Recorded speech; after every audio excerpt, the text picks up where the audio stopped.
Balance ton porc, c'est beaucoup de la dénonciation et puis aussi de la dénonciation de propos sexistes. On a repris des exemples qu'on voit à l'image qui sont certes lourds, qui sont grossiers, mais enfin voilà, on n'est pas dans du viol, du pénal. C'est pas du tout l'esprit de MeToo. Voilà, c'est ça qui a pas du tout. C'est pas l'esprit de MeToo, c'est négatif. Ça n'est pas, vous parlez de la catharsis qui peut y avoir quand ensemble on partage quelque chose de terrible, c'est une façon de l'oublier ou en tout cas d'en prendre conscience pour l'oublier.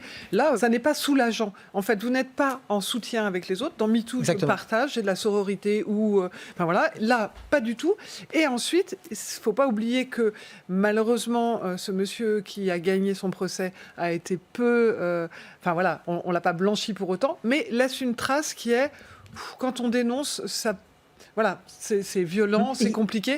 Et vous ne vous soignez pas en étant violent. Vous vous soignez en prenant soin de vous. Donc en écoutant les autres, en partageant la parole. Donc le hashtag balance ton porc a été trop violent pour être efficace. Mais j'ajouterais je rajoute juste un dernier truc, mais c'est que dans balance ton porc, il y a quelque chose qui n'existe pas et qui, au moment de la sortie du bouquin ou de Camille Kouchner ou l'ensemble, c'est que quand vous vous soignez, le fait de comprendre que vous n'êtes pas coupable, c'est clé. Oui, alors qu'en accusant l'autre, on reprend coupable d'une violence. Exactement.